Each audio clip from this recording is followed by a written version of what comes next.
worship. Following this song, we'll be dismissed to our classes.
Dismissed to classes.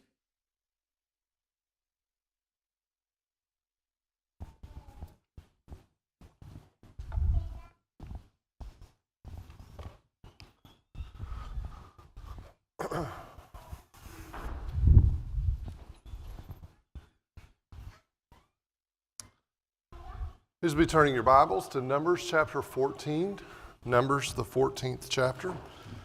And we had really gotten to the end of chapter 13. We'll go back up to verse 30, and that'll bring us on down to chapter 14 and verse 10, and that's where we will be today.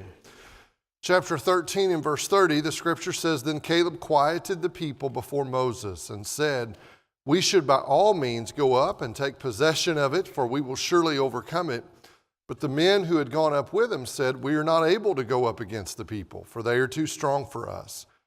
So they gave out to the sons of Israel a bad report of the land which they had spied out, saying, 'The land through which we have gone in spying it out is a land that devours its inhabitants, and all the people whom we saw in it are men of great size. Where also we saw the Nephilim, the sons of Anak are part of Nephilim, and we became like grasshoppers in our own sight, and so we were in their sight.'" So we talked quite a bit about this last time, but when you look at those two different perspectives, it's clear what the differences are, but why the two different perspectives?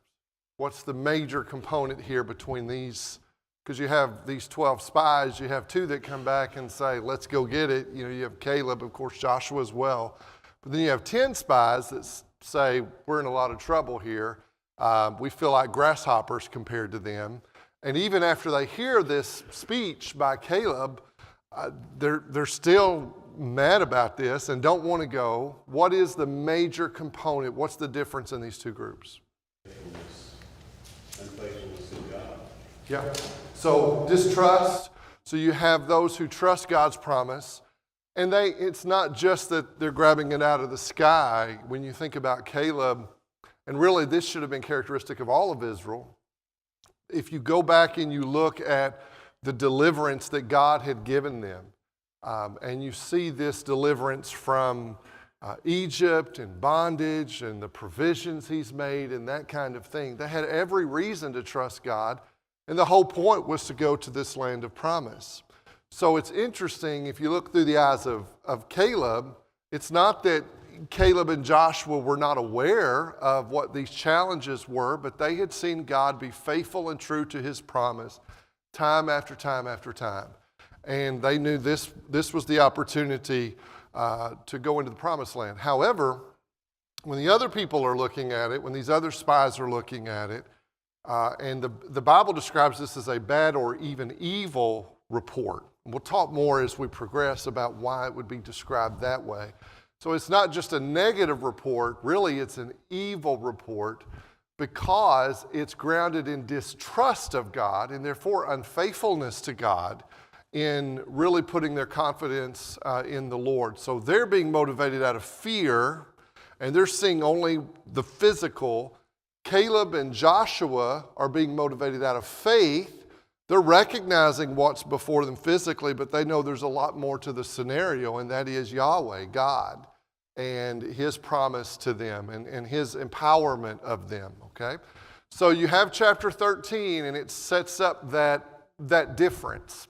And that's very important because early on in the book, when it says they were doing according to what God had commanded them, they were trusting God, they were following through with God's will. Now they're not. And we've seen this before. Now, what was the first sin, you might say, that really started telling you this thing was going off the rails with this particular generation? What did they start doing?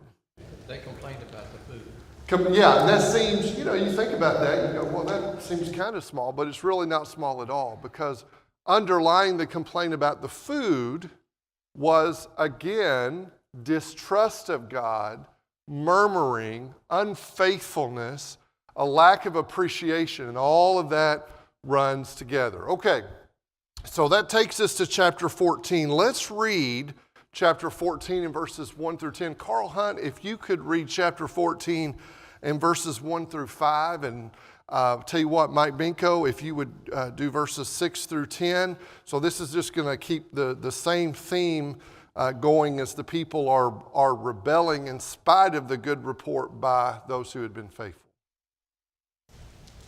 So all the congregation lifted up their voices and cried, and the people wept that night.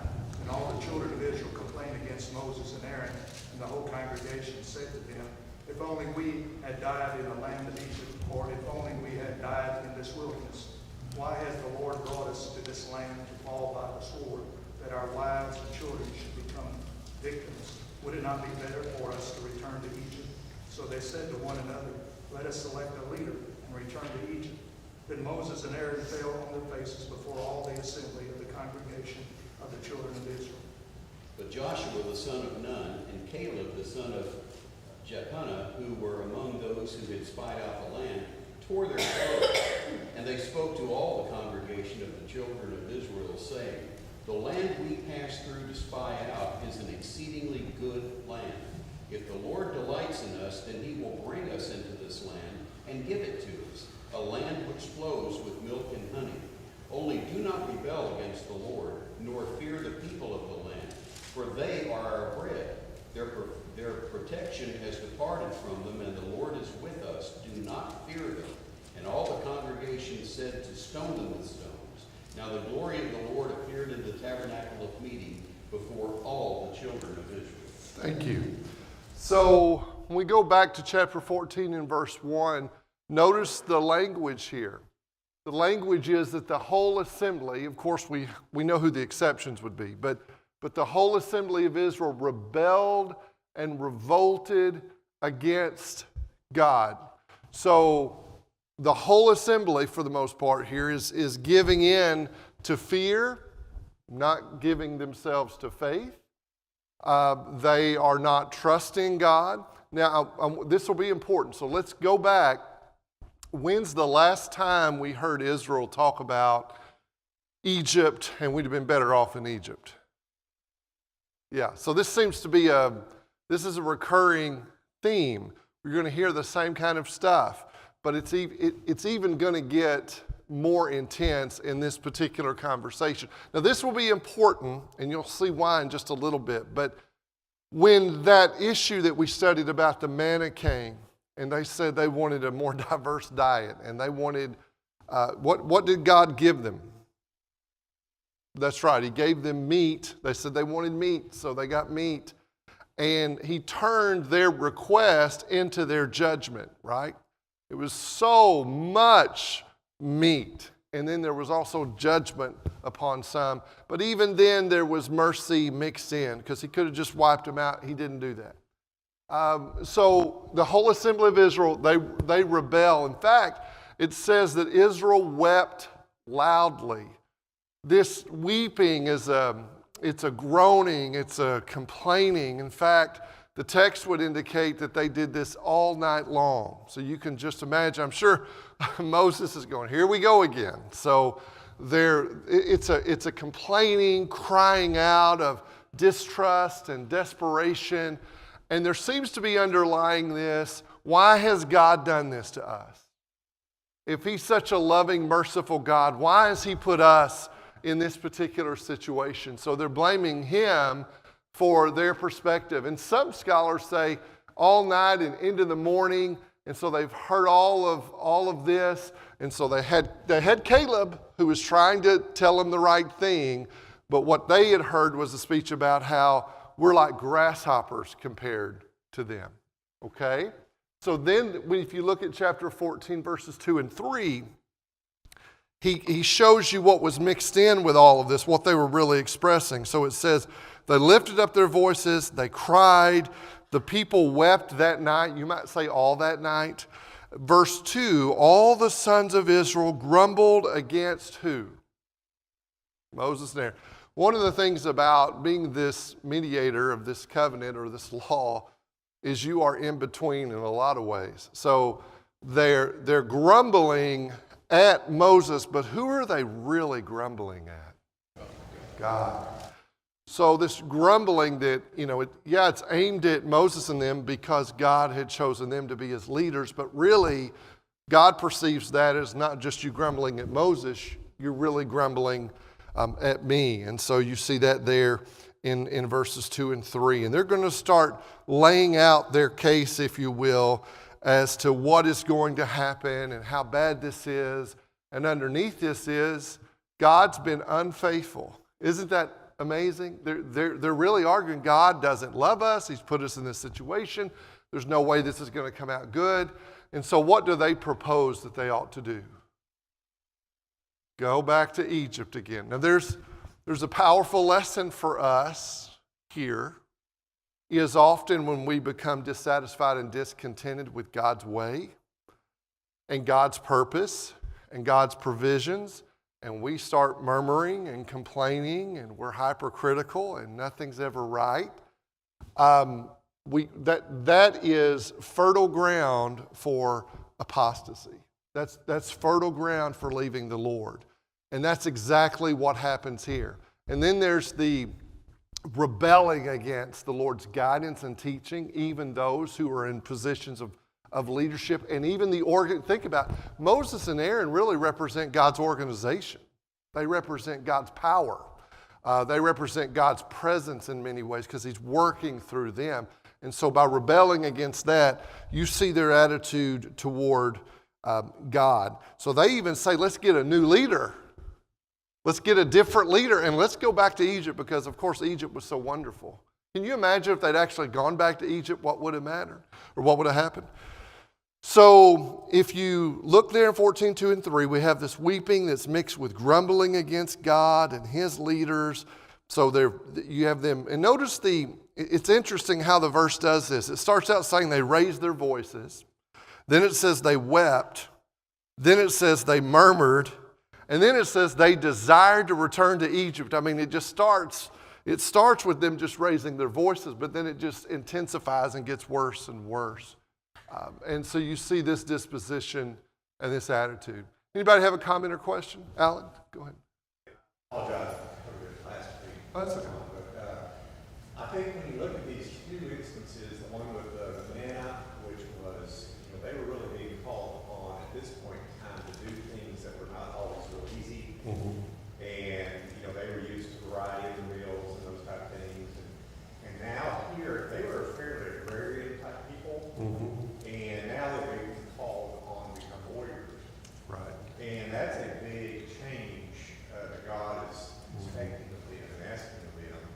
And it may be easy for us to say, well, why didn't they just accept this and all? But if we put ourselves in their place, become a warrior and fight and put your life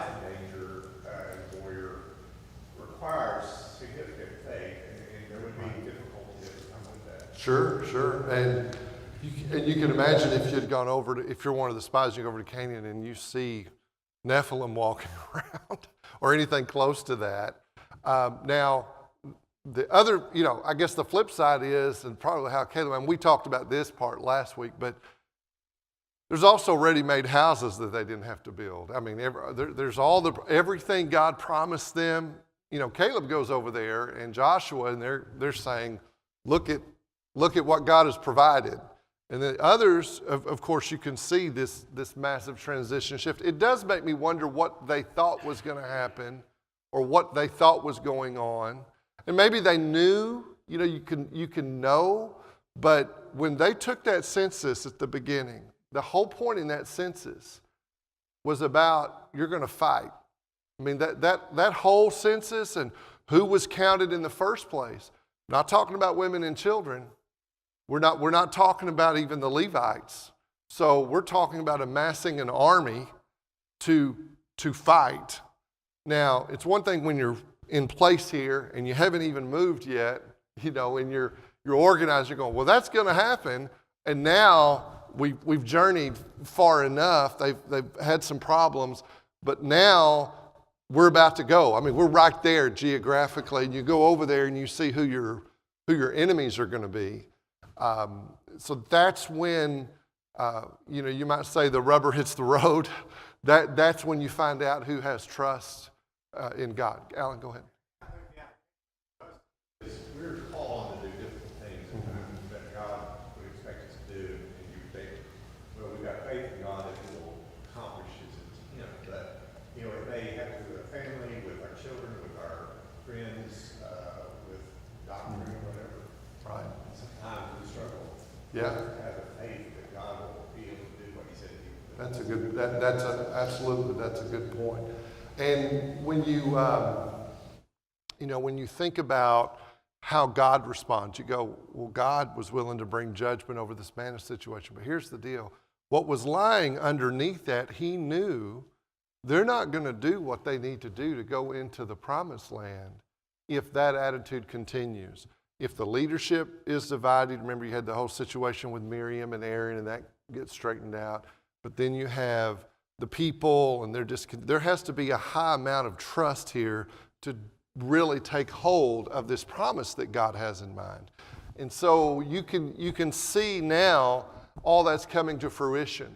I will say there's another lesson there, and that is problems often seem to come at the beginning in small packages, but if they're not addressed, sometimes even if they are, but if they're not addressed, they're gonna get bigger. And they always start with our attitude and our disposition. So, you may even be, in this case they weren't, but for us, you may be right in your thinking, but if your disposition is such, it can lead you in a wrong way. Okay.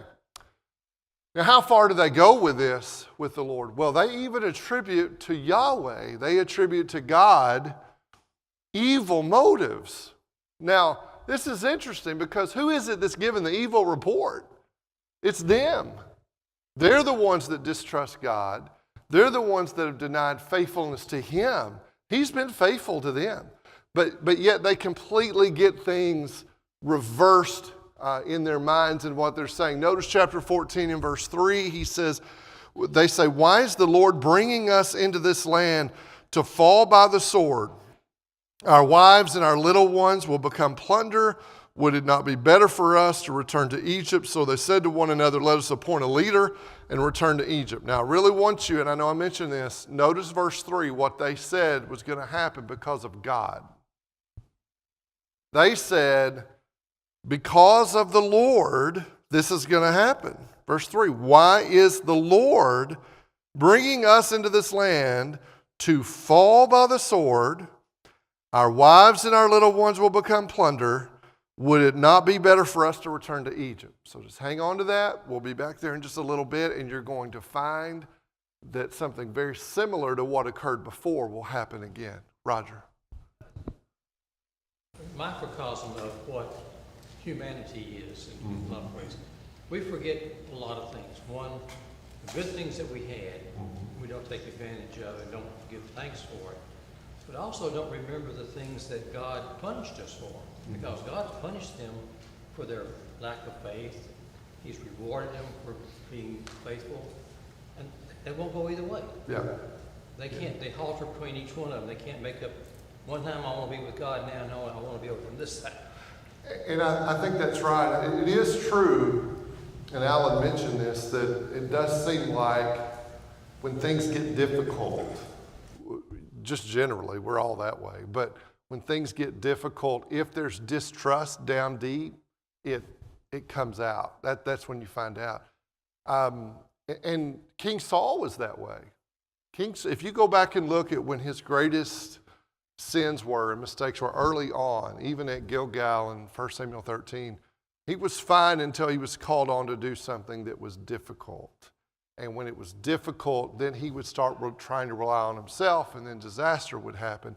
David was the very opposite in trusting God. So I just want you to see how far they go in this distrust. They're even, again, and they did this before, but it's like the same song, same verse. It's not even a different verse. So they attribute these evil motives to Yahweh. In fact, it's just so bizarre and absurd. So they'd rather be slaves of a wicked nation than faithfully fight for God. That's what it comes down to. That's what fear will do. That doesn't make sense. I mean, that was the logical consequence of what they're actually saying. Now, they could talk about how great it was in Egypt. Everybody knew it wasn't great in Egypt. They knew they were in bondage. They were abused. They were slaves. They were all of this. So somehow, and this goes to what we were saying, when difficult circumstances are mixed with a lack of belief in the Lord's goodness, bondage to cruel taskmasters becomes an appealing notion. I mean, it's completely, what they're saying doesn't make sense, but you have to remember what's in front of them is something that's going to require a great amount of trust in God and surrender and submission to Him. Okay, I've got two hands. Go ahead, Tony. Just trying to figure out what in the world are they thinking, that if they go into the land of Canaan, they can be captured and be enslaved there. That's a good point. Or you can go back to Egypt and you know you're going to be enslaved there. Yeah. So it's enslavement either way. Exactly. And we remember, okay, so let's think about that for a minute. So the deliverance from Egypt, I don't know what would have happened. This is completely hypothetical. But if I actually go back to Egypt, I don't even know if they're going to let them be slaves there. I think they're going to kill them coming in. I mean, if you had rebelled against that and all that we know happened, so it's just a matter of going back to where we were before. That's something we know. This is something we don't know. And what we think we know doesn't look like it's going to work out. But you're right. To me, this is a perfect case of emotionally fear-based thinking doesn't tend to be logical. Like it doesn't. That's not what's motivating them, even though God has shown that He'll be faithful to them. Go ahead, Daryl. There could be a lesson here about believing the lies of their leaders. Mm-hmm. Those 12 men were chosen because they were leaders of their tribes. Right. They weren't just anybody. Right. And the lies that they told when they came back, that wasn't a land that devoured its inhabitants, and all of the people weren't giants. That's right. There were a few of them that were, Mhm. but not nearly all of them. Yeah. So don't believe what your leaders tell you. Well, if it's not what God has been saying, for sure, don't listen. Did everybody hear what Daryl said? So, again, that's something else that emotional fear-based thinking does, is it embellishes things to make a case that's not really the case. And it may take a few instances, and that becomes the general rule and all of that. So, important, really important lessons there for us to learn. Let's move on. So, I want you to see this. This is very, very interesting. When they state, the Lord has done this, basically, why has the Lord brought us here? And they state what they thought was going to happen. Sometimes we talk about self-fulfilling prophecy. Some of these are going to happen, but they're not happening because of God.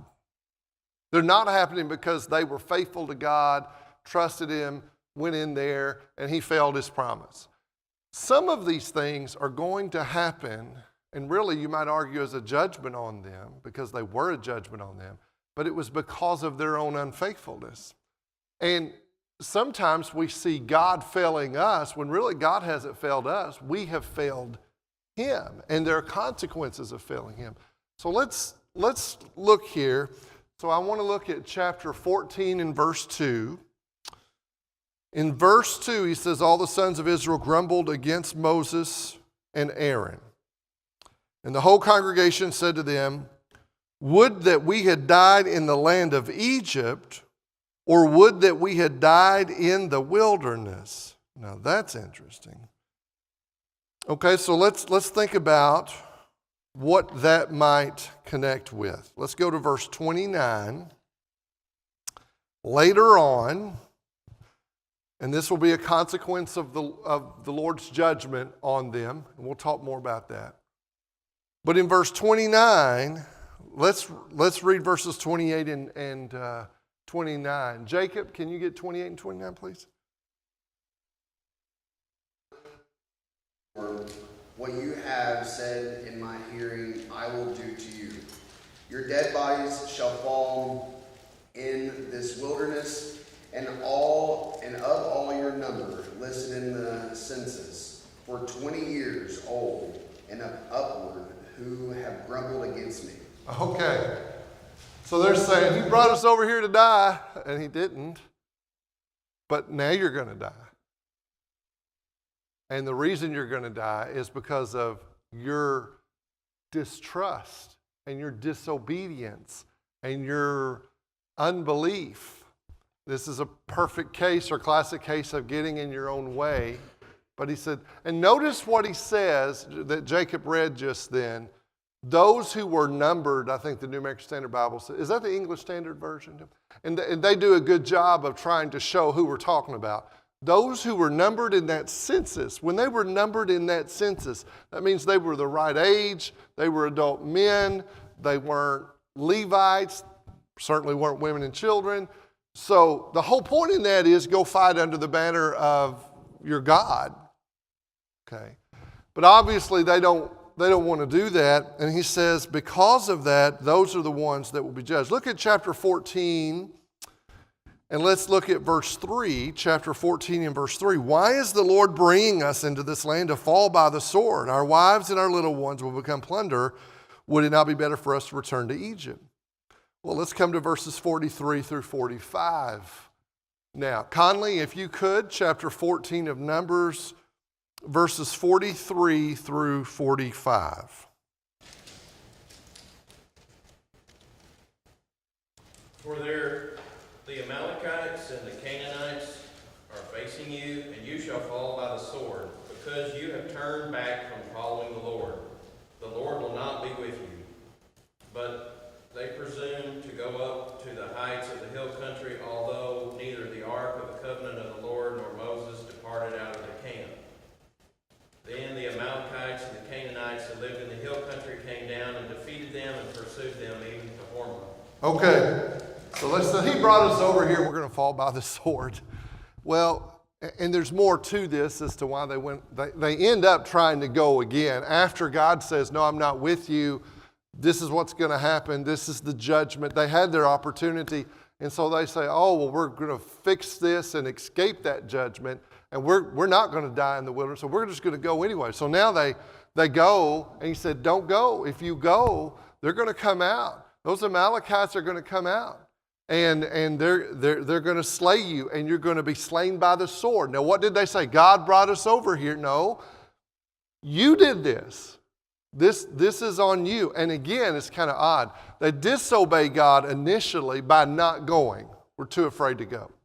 Then when He says, okay, there's going to be a judgment for this, but I'm not going to wipe the nation of Israel out because of Moses' intercession. We'll come back to that.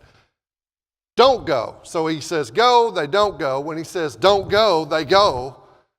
And they're going to be slain. But it's interesting, these complaints against God, that's what I wanted you to see. And then there's another one that has kind of a reversal here. Look at the end of verse 3. See where he says, our wives and our little ones will become plunder. Would it not be better for us to return to Egypt? Come to verse 31. No, their children weren't going to become plunder. They would.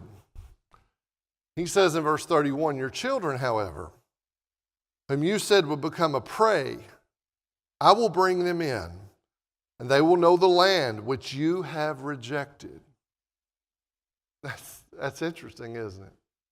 So you're worried about your kids. Well, this next generation is going to come in. He says, but as for you, verse 32, your corpses will fall in the wilderness. Why were their corpses going to fall? Because of unbelief. Your sons shall be shepherds for 40 years in the wilderness. So they were going to have to wander around for a while. They weren't, and this is important to understand, they weren't immediately going into the promised land. They were going to wander around for a while. They were going to do their work of shepherding. But if they were faithful, they would enter in. So he says, your sons shall be shepherds for 40 years in the wilderness, and they will suffer for your unfaithfulness. So it's not that God's punishing them per se. There's consequences. We all know that. There's consequences, sometimes generationally. There may be a second or third or fourth generation that has to deal with something a first generation made a decision in. There are children that they're not guilty of sin before God, but let's say their father makes a decision to live in sin.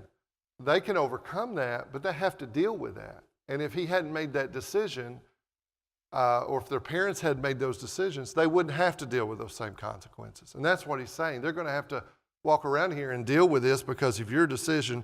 But then he says, there will be a shift for them too, until your corpses lie in the wilderness. So their fears were fulfilled, generally speaking, because of their sin, not because of the Lord's lack of faithfulness to them. So Moses and Aaron. So when you go back and you look at chapter 14, and you have that wonderful speech of Caleb, but in verse 5, Moses and Aaron do what? Again, they fall on their faces. Why do they fall on their faces here? What? I think it's prayer. Yeah. Yes, they are. Yeah, it is. It actually is before God. Chapter 14, verse 5, they fall on their faces in the presence of all the assembly of the congregation of the sons of Israel. So what would that prayer involve that Darrell mentioned? Say that again, Darrell. Forgive. Be merciful. Yeah. I mean, this is, again, interceding on behalf of a people that have been unfaithful. What I want to notice to what Darrell said is this: what you're going to see Moses do and what you're going to hear him say is often repeated by prophets when they prayed on behalf of Israel because of their unfaithfulness. We'll come back to that. But this is intercession on their behalf. But they can't come to God and say, we think you're being unfair with Israel, can you? So what is Moses, what's going to be the basis of his prayer to God or his beseeching of God in front of the whole assembly? Think about you. Yeah, it's all based on God. So if they know you've delivered us, initially what does God propose that he may do? Wipe Israel out. Keep Moses as the leader and start over.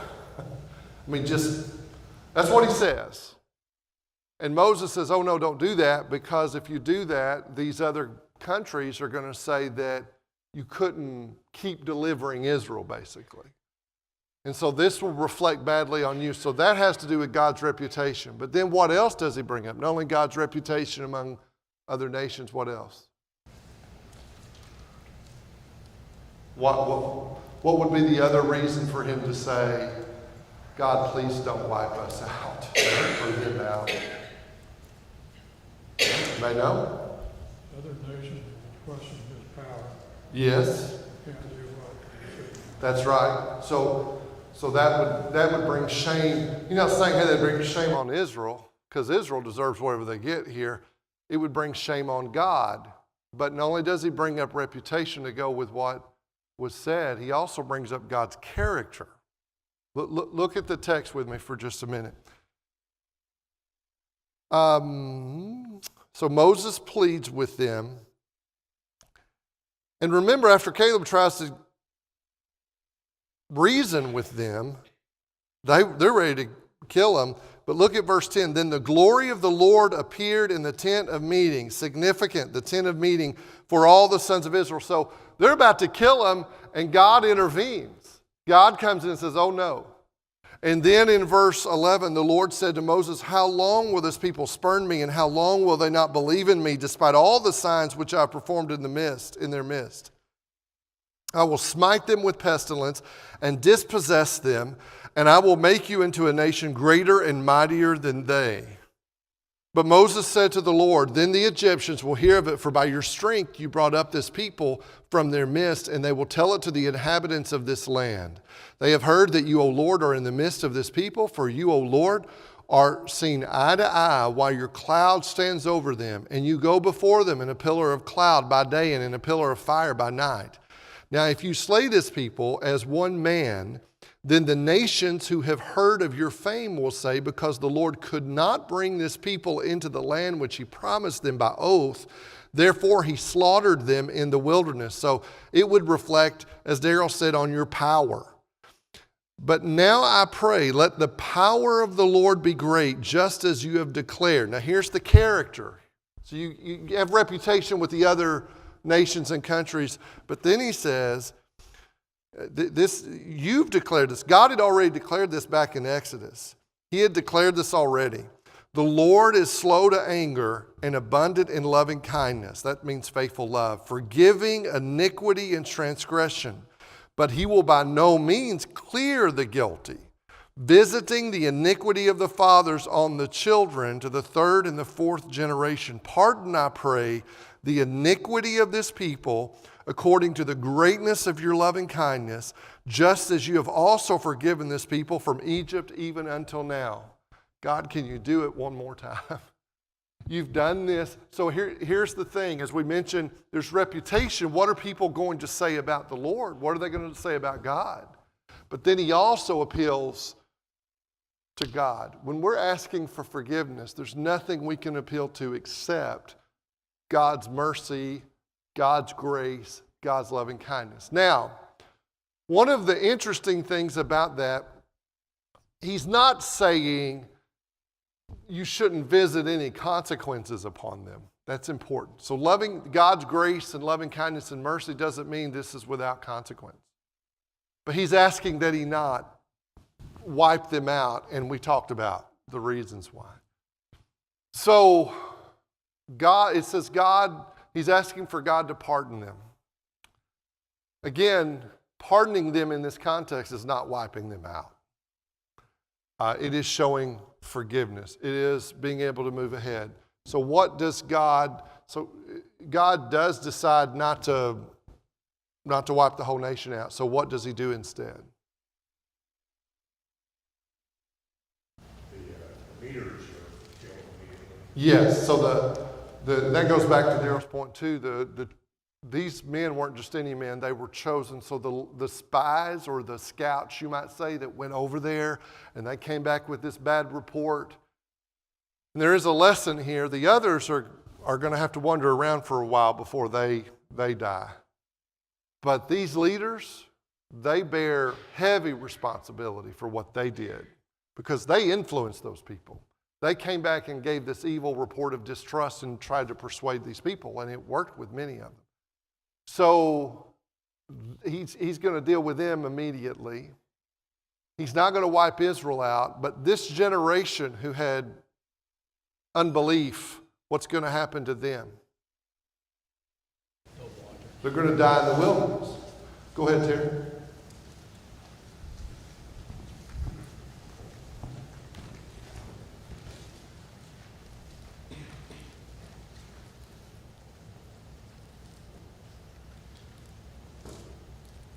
Terry just says, I think it's interesting to know that Moses uses reasoning that God doesn't seem to care about. Moses' reasoning and logic seems to focus on whether people have the correct perception about God and his power. Notice that doesn't affect what Jesus does and doesn't do. Yeah, they weren't concerned. Jesus could have come down from the cross. That's right. His plan and focus is bigger. That's right. Thanks, Tim. So they're going to die. That generation is going to die in the wilderness. The next generation, still Israel, will go. All right. So when going back to Moses and Aaron, they fell on their faces, frustrated with the people, humble before God, asking for mercy. Joshua and Caleb, they tear their clothes in grief at this rebellion. They plead with the people to act in faith rather than in rebellion, 14:6 and 7. God's letting this happen. So, really, if you think about it, God's letting them hear from Caleb. He could have just immediately acted, but he doesn't immediately act. He doesn't intervene until obviously they're not listening to any of that, to them begging them to do the right thing.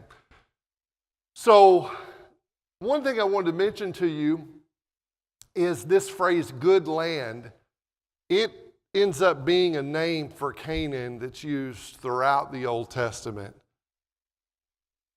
So if you think about what Israel did, they gave an evil report about what historically ends up being called the good land that was provided by a good God.